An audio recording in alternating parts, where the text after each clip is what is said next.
Thank you, everybody, for joining us today for our second part of our four-part series for the Campaign for Grade Level Reading. We're calling this series the Funder Action Webinar Series because after the series of 4 conversations that we are hosting with our partners, Philanthropy New York, the Campaign for Grade Level Reading, Third Grade Reading Success Matters, and the New York Funders Alliance, our hope is that these conversations will spur the network throughout New York State to take action for some of our most vulnerable students, kids, and families. Today, you are participating in an amazing webinar with amazing leaders in the field. And I'm excited to introduce our first speaker to you, but I just want to let you know how the webinar is going to work. We have put you all on mute to avoid transmitting background noise, but please know we want you to participate in the conversation. You have the option to use the chat window at the bottom of your screen, and we encourage you to ask questions throughout the presentation. We do have 2 folks from the Campaign for Grade Level Reading, our New York State contacts, led by Cynthia O'Connor and Corinne Ribble, who will be answering questions as the webinar goes on. We will also save some questions for later throughout the conversation. So please engage in the conversation, even though you might not be able to fully participate through speaking. The other thing I want to point out to you today is that we will be sharing the slides after today's conversation along with a short survey, which we hope you'll take so that we can continue to make sure that these conversations are meaningful and impactful. And without further ado, I'm going to turn this conversation over to Yoli Flores, who is the Senior Fellow with the Campaign for Grade Level Reading. In her role, she's leading the work on school readiness and successful parents and supporting over 200 communities in their efforts to ensure that more children are reading at grade level by the end of 3rd grade. From 2010 to 2012, Yoli served as President and CEO of Communities for Teaching Excellence, a national education advocacy organization working to ensure effective teaching for every student in every classroom every year.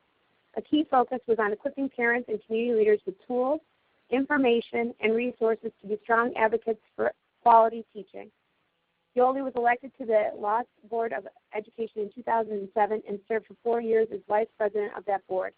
During her tenure, she ushered groundbreaking reform policies, including parents as equal partners in the education of their children, public school choice, and quality leadership and teaching to ensure a world-class education for all.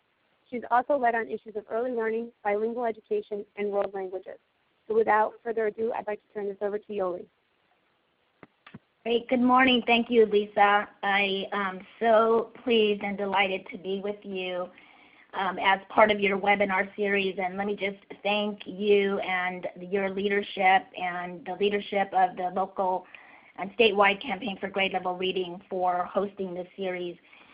This is the second of 4 webinars. The first one was in December with my colleague Ron Fairchild and Hetty Chang, and the focus then was on chronic absence. So I know that's still on your website for folks who didn't get to participate in that webinar. You might want to also listen in on that one. But for today, our focus will be on school readiness. It's another one of the Campaign for Grade Level Reading's community solution areas. And so we'll talk a little bit about that work, share with you about how the campaign is moving its work forward around school readiness and parents and health in particular. But even more exciting, you'll get to hear from 2 local funders in New York, and they will share with you the work that they are leading and what they're learning. And then we'll have an opportunity for Q&A at the end of those presentations. So please do share with us any questions that you have as you're hearing the presentations, as you're hearing from our experts, and we will take those questions at the end. So because not everyone may know about the Campaign for Grade Level Reading, let me just take a few moments to give you a high-level peek into the campaign, our work, and how we're organized. So you'll see on this map that the Campaign for Grade Level Reading is really a network of over 200 communities across 42 states in the nation and the District of Columbia, Puerto Rico, and the U.S. Virgin Islands. It is this network of communities that have organized themselves into collective action impact teams across the nation that are committed to disrupting intergenerational poverty by tackling our 3rd grade reading proficiency crisis. And just as a reminder, what is that crisis? We have 80% of low-income children in this nation that do not read at grade level by the end of 3rd grade. That is a critical indicator and marker of high school completion, of going on to college, and of a career. So it is this mission that we have and the communities that are part of the network that have put a stake in the ground around 3 community solution areas. And our goal by the year 2020 is that we will have moved or doubled the number of children from low-income families reading proficiently by the end of 3rd grade in at least a dozen states. We also want to achieve that more than 1 million children from low-income families are reading at grade level by the end of 3rd grade, and that we're narrowing the reading gap between children from low-income families and their peers from more affluent families. More immediately, our 2016 milestone is that through our community network, we will be able to demonstrate proof points across the nation for our ability to indeed move the needle on more kids being ready for school, on fewer kids being chronically absent, and on more kids having effective and enriching summers so that they are staying at grade level throughout their early grades. In the state of New York, we are thrilled and proud that there are 7 communities that are part of the campaign. This is the work that Cynthia and Corinne are leading and supporting. And this is the roster of the campaign communities in New York. Some of you on the call may already know and be supporting some of these local campaign communities, and for that we are very grateful. So you'll see that there are 7 communities. There is 1 Cortland County that is in progress, and we're excited about that. And we have Dutchess, Orange counties that are organizing to enter into the campaign. And finally, as many of you probably know, we have a rockstar team in New York that is supporting those 7 communities and the others that will join. Cynthia O'Connor is our state lead, and Corinne Ribble is her mighty partner. So I know you have this contact information in front of you. We encourage you to check in with them and stay in contact with them about the work in these communities. So before I get started with my presentation, we have a quick poll for you to take. We wanted to get a sense of what your thinking was around school readiness and where you believe school readiness, where the most influence on a child's readiness for school comes from. So if you would take a moment and respond to this poll, and then we'll move on.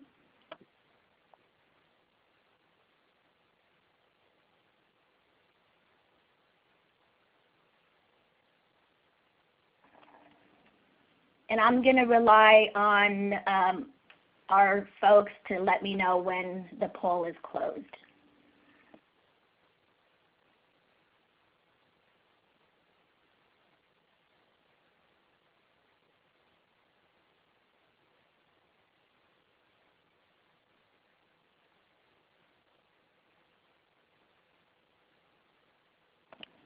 Okay, I'm looking at the results. So I think that 1, 2, 3, 4, 5, 6.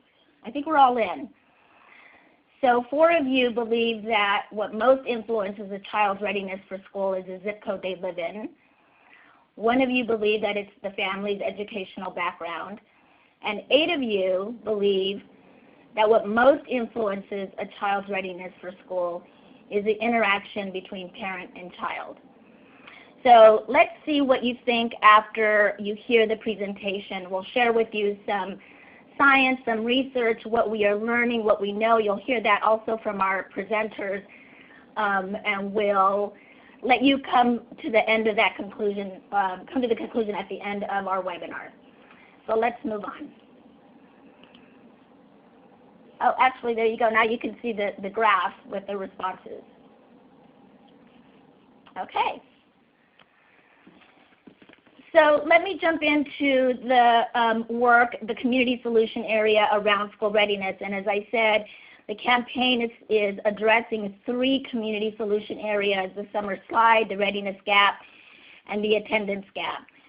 So this webinar will focus on the readiness gap.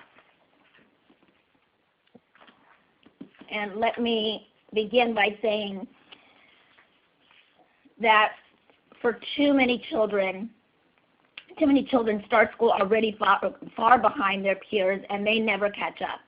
This is especially true for low-income children, that the readiness gap predicts a persistent achievement gap and diminishes prospects for reading on grade level by the end of 3rd grade. So we know that this is a central barrier for children reading at the end of 3rd grade.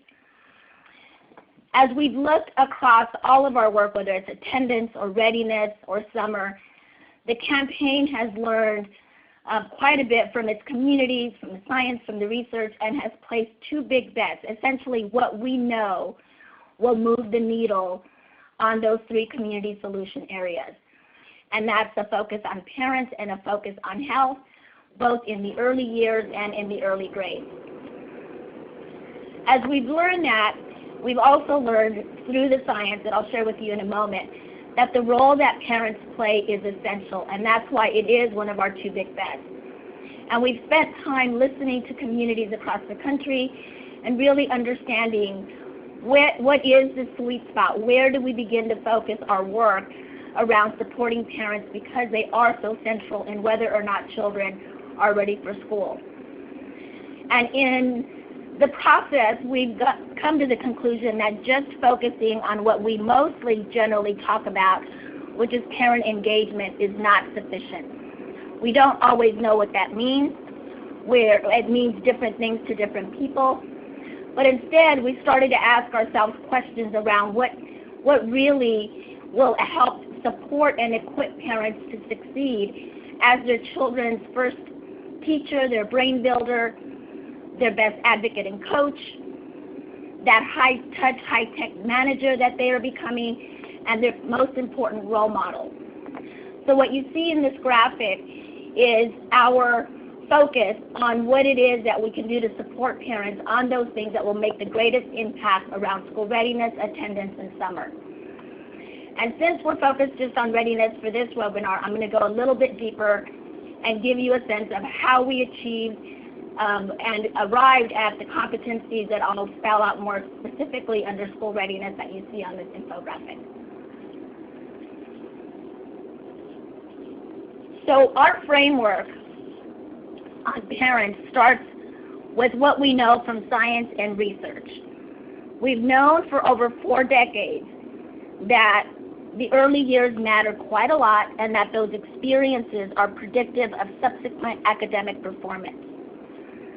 But it wasn't until 2000 when the National Academy of Sciences released its report called Neurons to Neighborhoods that the science of what we had been learning began to capture the attention of policymakers, the early childhood field, children's advocates, philanthropy, and even economists.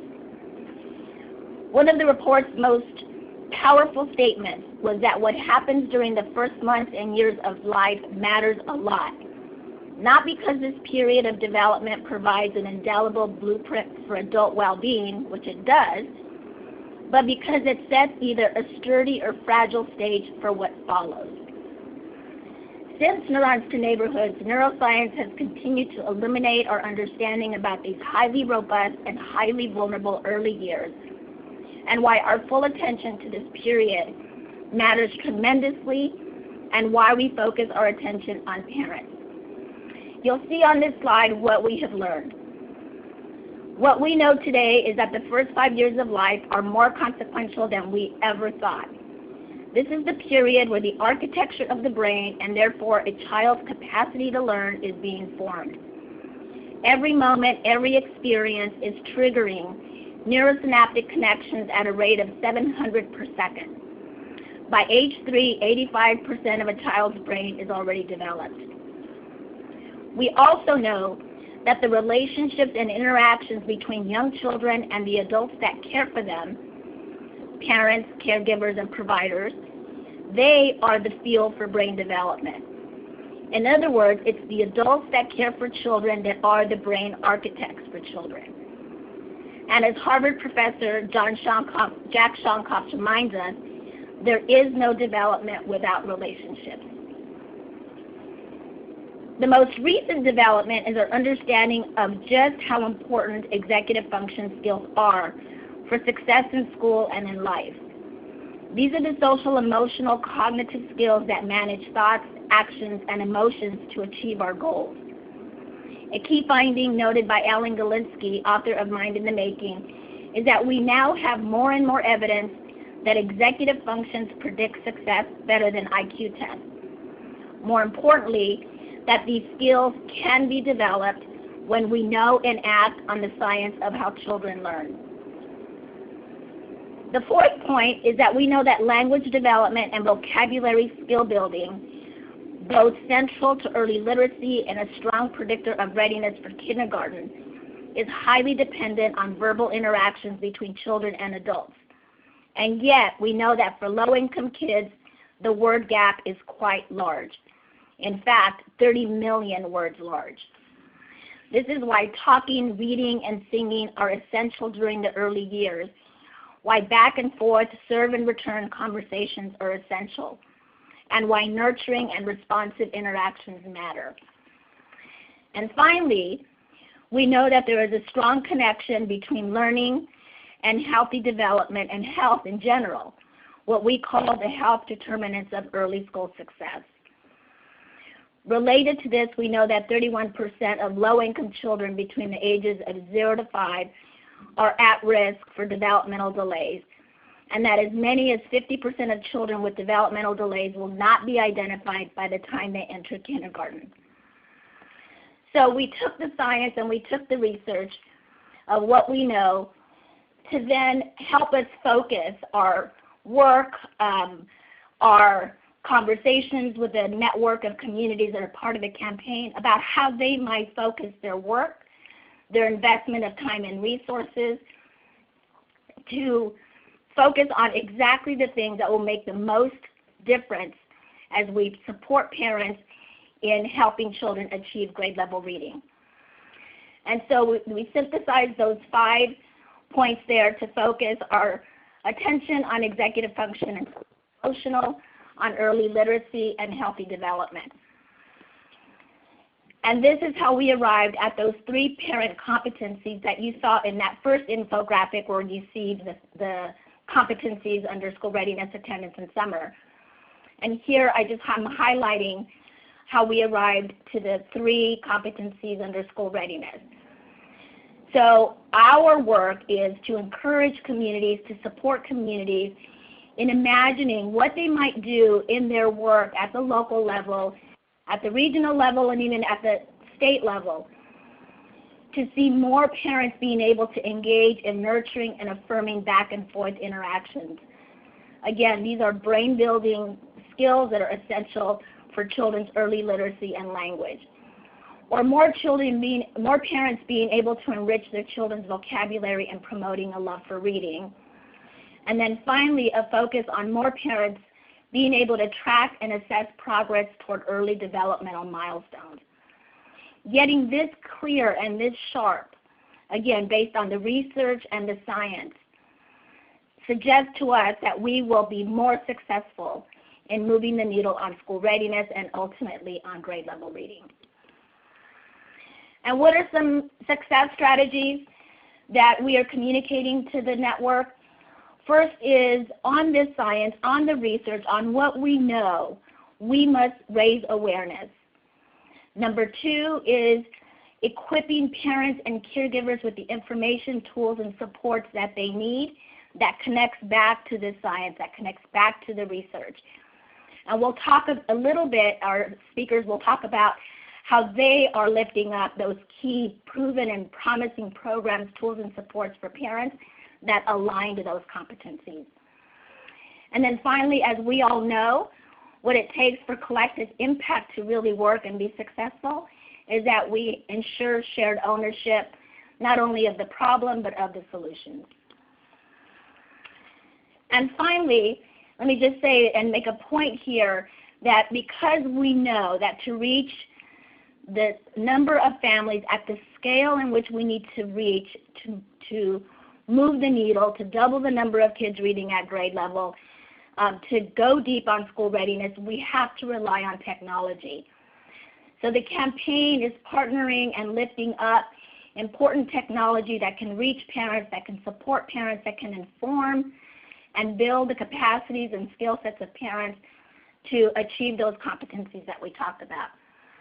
Here on the screen are just a few of those technology tools and resources that we know show promise, that we know there is now evidence of success. And you'll be hearing quite a bit from the campaign in the coming weeks about a partnership with Vroom that will make available to campaign communities. And we can talk about some of these if you have questions toward the end, if you have questions about what these are and what their work is in this technology space.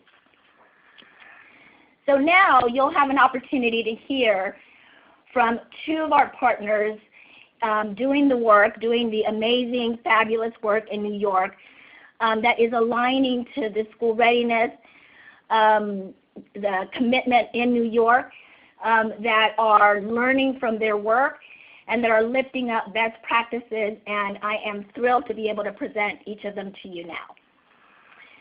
So first we have Jennifer Rojas. She is the Vice President of Grants and Operations at the Roush Foundation. The Roush Foundation invests in ideas and organizations that spark and sustain early success in children and systemic change in their communities. Prior to joining the Roush Foundation, Jennifer spent 5 years as the Deputy Executive Director for the Children's Defense Fund in New York, where she directly managed the policy, legislative, and advocacy efforts around children's health, juvenile justice, child welfare, education, and early childhood learning. From 1998 to 2007, she served in the City of New York's Administration for Children's Services in various capacities. And joining her is Betty Partage. Betty is a developmental psychologist, author, and advocate who is passionate about supporting young children's language and literacy. As an expert in early language and literacy, Betty is committed to preventing what we all know now as the word gap. She has authored several books on the subject and has advised efforts in Cambridge, Boston, and Springfield, Massachusetts, as well as Florida. Betty is also a trustee of the A.L. Mailman Foundation. For over 30 years, the A.L. Mailman Foundation has been committed to improving the systems and policies that impact very young children and families. The Foundation's quest is to make quality earlier experiences the norm so that all children are primed for success. Today she will focus on what the A.L. Mailman Foundation has learned from community-wide efforts. So I'm honored and pleased to introduce both of them and to have them on the panel sharing with you the work they're doing, what they're learning, and how they are helping to move the needle on school readiness in New York. So Jennifer, shall we start with you? Great. Thank you so much, and thank you again for inviting me to be a part of this panel. As you heard, our foundation focuses on early childhood. It's our main program area. And there is a lot of interesting and exciting opportunity right now in this field. As you heard, there's overwhelming scientific evidence about the connection between early childhood experiences and future success. And that's why we are really focused on ensuring that every child on Long Island has the opportunity to have positive early childhood experiences. And although we are a Long Island focused foundation, our work really expands statewide because we realize we can't change what happens on Long Island without really affecting what happens on the state level. So very quickly, I want to just give a quick overview of Long Island. We're always in the shadow of New York City, and I think sometimes we get a little bit lost in thinking about our statewide approach. We think it's important to recognize the differences throughout the state. So on Long Island, we actually do have quite a number of children in poverty, but when you look at the overall numbers, they do get masked because we have such great disparities in wealth. But as you can see on this map here, where the darker blue colors are, that's where we have at least half of the children in that community living at 200% of poverty or less. And as a result, what happens, and Long Island is one of the worst in the country as far as segregation of our schools. So when you look at our high poverty schools where there's a high need, the majority of children in those schools are children of color. And as opposed to the low poverty schools where there's a very low need, there are very, very few children of color in those schools.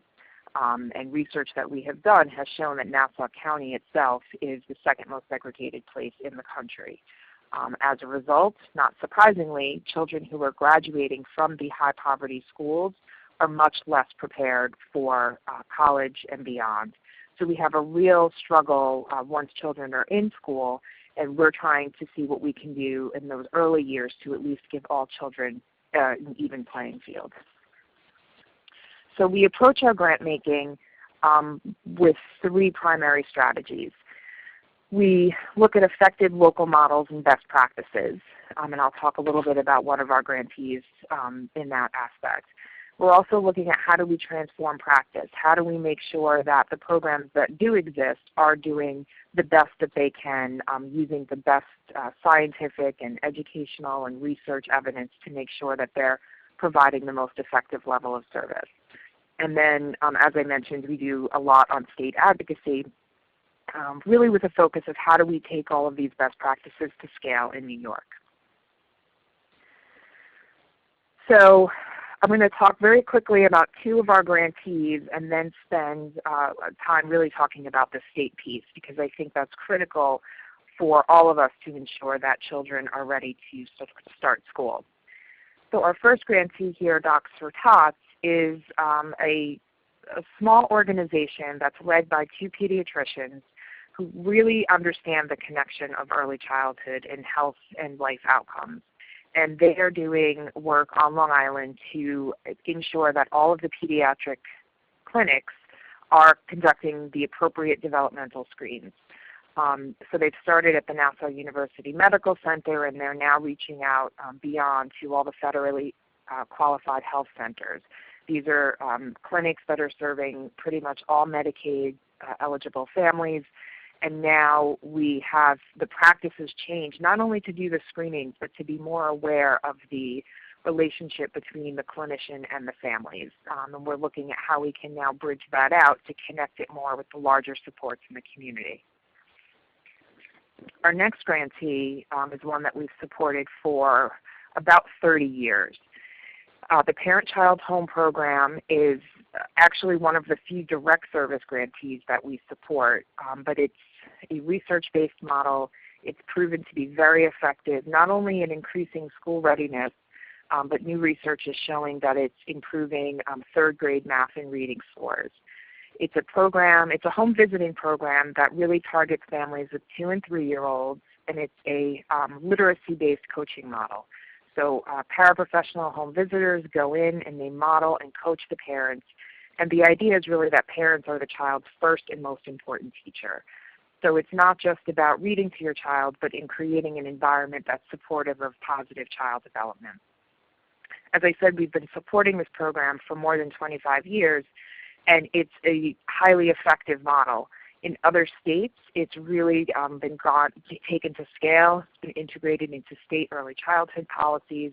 In New York, that has not happened. And I think for many reasons, but primarily that we don't have a real coordinated government approach to early childhood.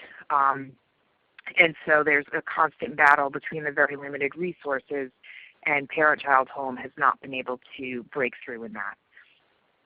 Which leads me to our third strategy of taking on state advocacy. And you'll see on this slide here that we've done some research looking at how much money New York spends compared to all 50 states. And not surprisingly, we rank in the top 10 of all states for spending on children under age 5. Couple of caveats with that. One, we still spend significantly less on children under 5 than we do older children. And as a country, we spend almost 3 times as much on children above age 5 than before age 5. And this is in contrast to other countries over in Europe who really make an investment up front and then see the benefits of doing that. But to get back to the New York data, while we do spend a lot of money, we're not seeing outcomes that are commensurate with that level of money. And I just want to be very clear because this gets me in trouble a lot.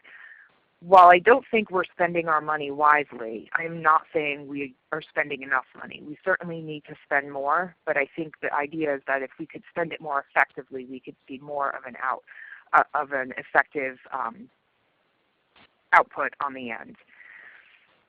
One of the things we learned and why we went into doing this is because when we approached our state advocacy work in the traditional way, and again, I come from that background, so I believe in it, and I think people work really hard, but there are very specific budget fights that different advocates get caught up in, and they're supposed to get caught up in that. Groups are supposed to fight for child care funding or pre-K funding or home visiting funding, but very few are able to step back and look at the big picture of what we are doing as a state. And I think what we've realized is now that we have some of this statewide data, we're looking at how do we shift to a more creative strategy that really can focus on system structure. And this is a picture of what our system looks like in New York, and I use the word system very loosely. This shows some of the chaos that providers deal with, families deal with, and quite frankly the government has to deal with in making sure that children 0 to 5 are supported as effectively as possible.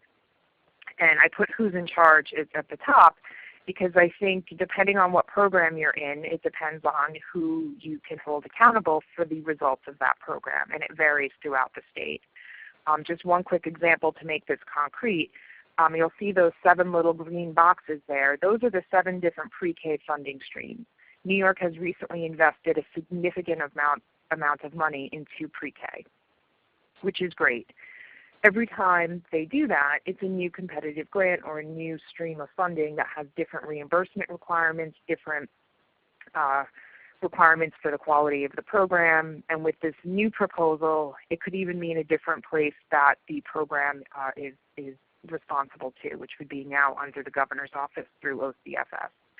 So every time we add more money into the system, we're creating more and more of these little lines and in some ways diffusing accountability more throughout the state. So other states have started to realize this and are starting to shift to have a more coherent and streamlined early childhood system. The examples on this chart, Maryland, Massachusetts, Washington State, and Pennsylvania, have all started to make this shift. And again, it's still fairly early in this process, so we don't have full research on the impact of that, but all of these states do rank higher as far as outcomes in the kids count and 0 to 3 rankings. And I think that we're starting to see that the more accountability within the state government, the more effective some of these programs and the spending of money can be. So lessons learned, we've been doing this work for a while. We've tried many different strategies, direct service locally, statewide advocacy, changing practice. And I think these are the 4 things that really have jumped out at us, and I don't think anybody will be surprised. I think most funders struggle with most of these things. Leadership within the grantee organization, are they able to really be accountable for the mission and goals of their organization, but also be able to see the big picture of what we're all trying to do for young children?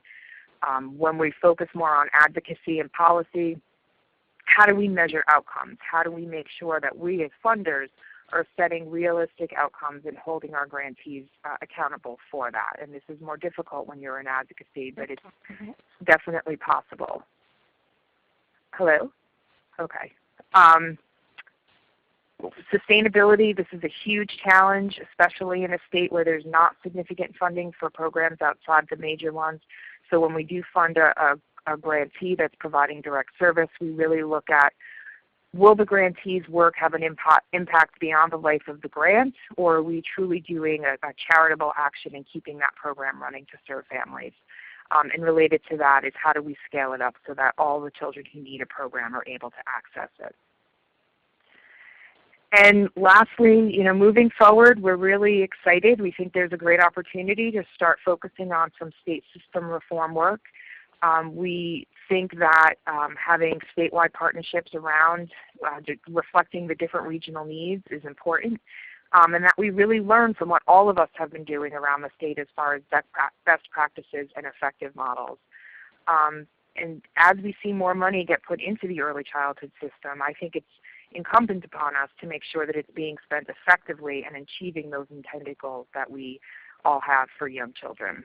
So thank you very much.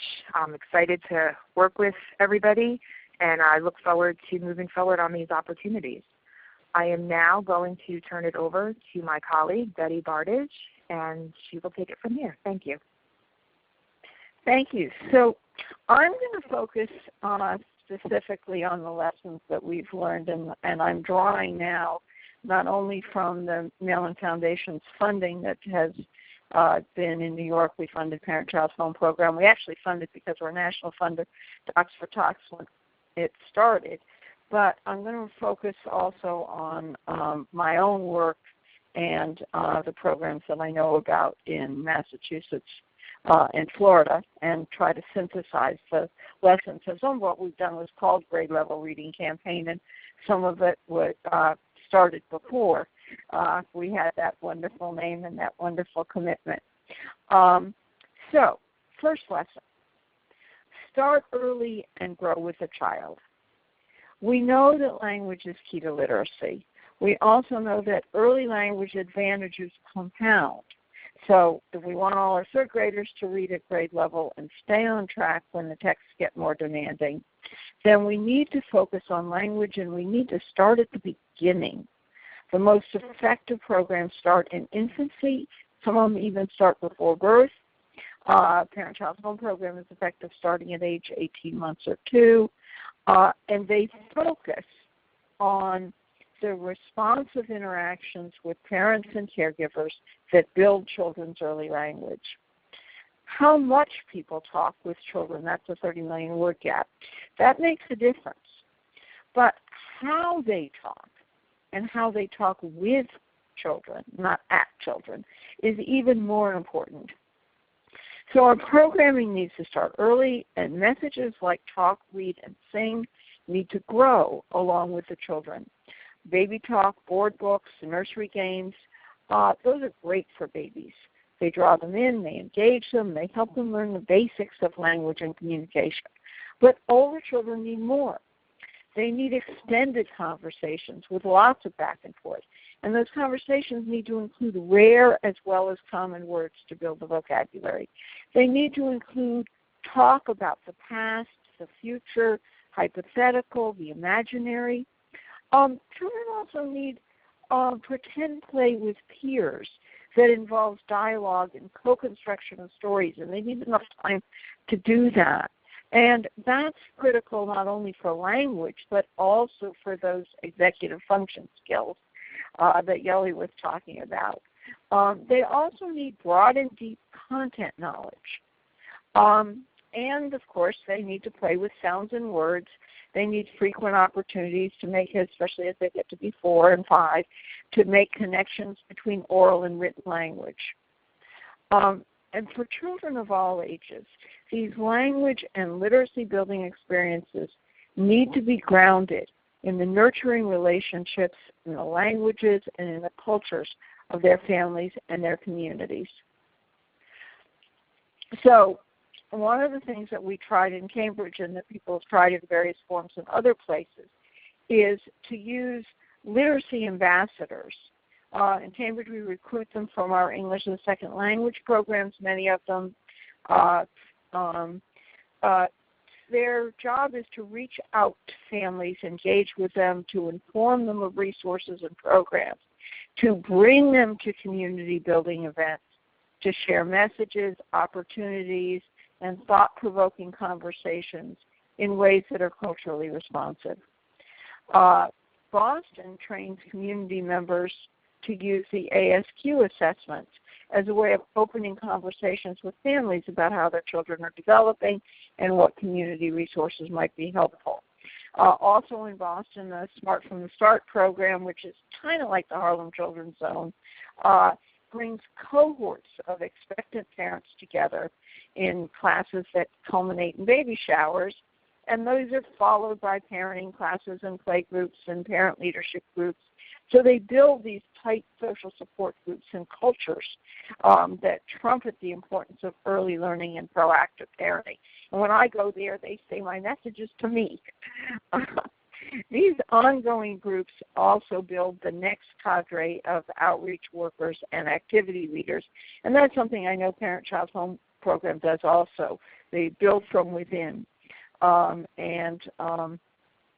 so that you really have members of the community, people who've been through the program, who are the next group of leaders. Other communities use doctors, teachers, talk show hosts, mommy bloggers, or elders as trusted messengers. And programs like Abriendo Puertas cast their messages in language, media, and styles that are traditional in their communities. So what we've learned is that when we seek population change in diverse communities, one size can't fit all. We need ongoing two-way communication to know what is working and for whom and what we need to tweak.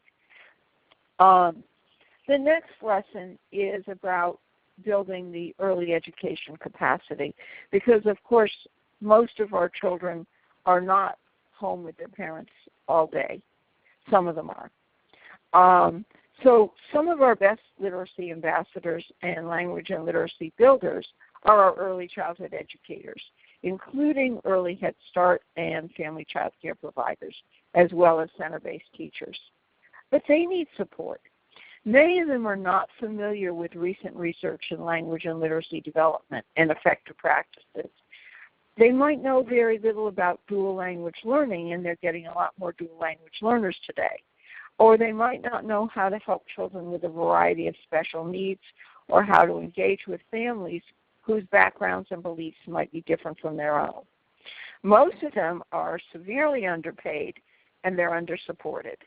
And their directors might complain that they don't do enough talking or that they talk at children rather than with them. But I found that most of them are very eager to learn. So the picture on this slide actually comes from a program that used the Ways with Words book, which wasn't a book then, it was a program, for family child care providers in Springfield, Massachusetts. And the course was taught in both Spanish and English because they had Spanish-speaking and English-speaking providers, so they each had their own group. These providers not only mastered the material, they went beyond it. They found lots of creative ways to engage children and their families in language and literacy building activities. Now, from a number of sources, we've learned that professional development works best when we offer it to on-site cohorts or to people who can come together and connect with each other regularly, when we tune into what people need and want to know, when we focus on key concepts and intersperse formal learning with opportunities to apply what you're learning and reflective coaching. And when we build ongoing support through learning circles, through family engagement, and through an organization-wide commitment. Fourth lesson, bring on the books. When books are used well, they're springboards for conversation, and I saw some new research the other day that with 1-year-olds, parents are more likely to have those engaging conversations around a book than they are around a toy or even a puppet. Now, this was lab research. But books also often contain literary language, including words and phrases that children are unlikely to hear in daily conversation. Well-chosen ones touch children's hearts. They can support positive identity, social-emotional resilience, they provoke and answer questions, and they expand horizons. They come in multiple languages, bilingual versions, even wordless books that prompt original storytelling. So these pictures come from programs in Florida. The top shows a family book sharing event with lots of crafts and books and reading. The bottom one shows the Great Wall of Reading that was created in programs serving very low-income families, multilingual. So many of them did not speak English, but they could dictate to the teachers. And what they did is the parents borrowed books from the class library. When they brought them back, they had to write a little or dictate a little card that said something about their child's reaction to the book. And they put these all up very proudly in a Great Wall of Reading, which by the end of the summer covered the entire giant glass doors and windows that opened the center. And so it really built a culture of reading. Other people use family reading parties and book festivals that are more public events. And we do those in Cambridge. And then people get connected that way, and then that's how we hook them up for our more intense, like parent-child program, home program, and other kinds of more intense involvement. Also, it's an opportunity to give away books, and many people use a book giveaway as a way of bringing people in, but also as a way of supporting younger children with literacy and older children around the summer learning loss. Betty, this is Yoli. I'm going to ask you to take one more minute because I think you're getting... That's exactly what I've got. Great, thank you. One more minute. Our final lesson concerns funding for an effort to have impact. It needs to be sustained. That ultimately means public funding. It has to be enough to institutionalize the effective practices and the follow-up activities and to sustain continuous improvement. It might not cost a lot to get parents talking, reading, singing, playing with their babies in language-building ways, but that potential won't be realized if the early educators don't also do enough one-to-one talking and reading with children. If toddler and preschool teachers don't use rich language in extended conversations, supporting children's play and learning of pre-K and kindergarten programs focus so narrowly on decoding skills that they neglect oral language and content knowledge and the social, emotional, executive function skills that are vital for success. So we need to build advocacy, broad coalitions, public-private partnership into our efforts from the beginning. We need to find and create dedicated funding streams that can support coordinated activities. And we need to contain costs through synergies and successes and not through shortcuts to quality. Thank you all for listening, and thank you for your work. Great, thank you. And there's a list of resources here that Betty has made available. You will have all of that on the website. The webinar is being recorded, so make sure that you go there and download some of these resources, which really align to a lot of what you've heard from Jennifer and from Betty. So we're going to take a few quick questions, and the first one really builds, Betty, on what you were just saying.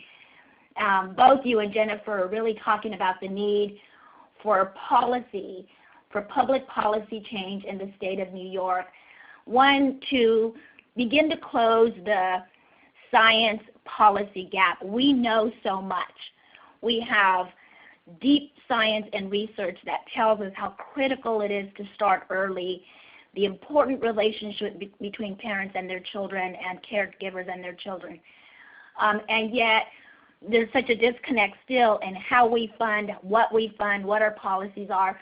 So what advice would you give to the listeners about how we might drive that kind of public policy change in New York State? Jennifer, why don't you go first, because you're more embedded in New York than I am. Sure, and that's a great question and one that we've struggled with. I think what seems to have worked in other states is when philanthropy starts to stand up and advocate and push and really help the government make that connection. I think there are plenty of people working on the state level within our ECAC and other places that feel that same frustration and see that gap, and how can we as funders really help to make a shift. And I think it's through funding effective advocacy and policy work, but also as funders using our voice and our position of influence to try to make those positive changes as well. In Massachusetts, since you held us up, we've a few things have worked. Some things have been frustrating. We do have one early education and care department, and that helped us get the Race to the Top money. That helped us build our quality improvement system. It helped us build more of a system, and it survived a change in governors and a change in parties. So that was very, very helpful. But I would say that there's one big danger to work on is make sure that and this is what we're struggling with this one right now in Massachusetts, is we want universal pre-K. We want that to be expanded. We want it to be real and not just a rubric under which some programs exist and some children get served. But we also don't want it to eat up all of our funding for younger children. So the importance of making sure that you have the whole birth birth through grade 3 continuum or birth through college continuum or whatever, but that you have enough intention to the very beginning. Eddie, on that note, what are you learning about how to reach parents in the early years and those caregivers? I read a recent Brookings report that reinforced again that most children 0 to 3 are in the care, 51% are in the care of their parents, 18% are cared for by relatives, and 15% from informal family, friend, and neighbor. Only 16% are in center-based care. Right. And so how would you recommend either policy, programs, systems, awareness that we can reach those families and equip them with the tools, the resources, and the supports that they need, given all of what we know about what it is that can help children be ready for school? Well, we have a lot of different ways to reach families. We can reach them through home visiting programs. We have a variety of those. We can reach them through, many of them have, they may not be in center-based care, but they've got your family child care providers, or many of them are, in fact, trained early educators. Some of them even have master's degrees. So some of them you can reach there. You can also reach them through pediatricians. Reach Out and Read is an example of a program that's been very effective, where pediatricians give prescriptions and they give books. There are programs at Well Baby Visits that are more intensive, that reach parents as part of something that they do, right, several times a year. It's not as intensive as what you have now. If you have a program like Harlem Children's Zone or Smart from the Start, they reach parents door to door. I mean, they go out and drag them in. Same with our literacy ambassadors. And that's exactly, sort of the conversation we also need to lift up about the need to reach these families. Jennifer, last question for you that Lisa is wondering if you could address, and it's going back to the conversation about state. Who are the key people at the state level who are key partners that we can work with on this? And then we'll move from this last question to our next and final slide.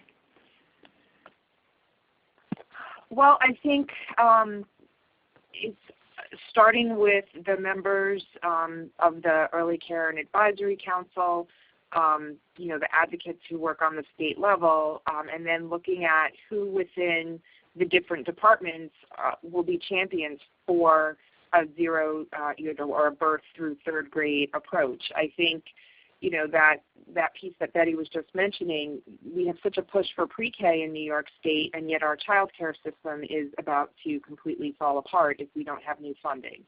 So I think it is having that broader view and identifying people who are able to see that bigger picture and not stay within their silo. And I think as funders, sometimes we are a part of that challenge because we fund people to do very specific work, which is our mission, so that's why we do it. But if we can all be a little more aware of how everything plays into each other and how there is an interaction between all of these different programs, then we can maybe start to build more support within the state level. Great, thank you. And we have one more question. If somebody can answer it in 30 seconds or less, and we can do some follow-up for sure. Any suggestions for how funders can identify and assess high-quality programs? I think that I think you want to apply several rubrics. One is you want to look at the science, and are they using effective practices? Is it research grounded? If they've done research and it's expensive, so they might not, and you might have to fund them to do the evaluation. Do they have evidence that the program works? I think a second lens is looking at the community involvement and the match with the community and the acceptance. Is this the right program for this community, for these people? Are they offering something that's a unique fit, or that is a good fit, whether it fits with everybody or it fits specifically? Right. And I guess the third lens is just, do they have the capacity? And again, this is something that you may be able to help them with, is sometimes you have a great program and it is hanging on by its fingernails financially, and the question is, can you pay enough attention to shoring up that back office stuff that the program can actually continue?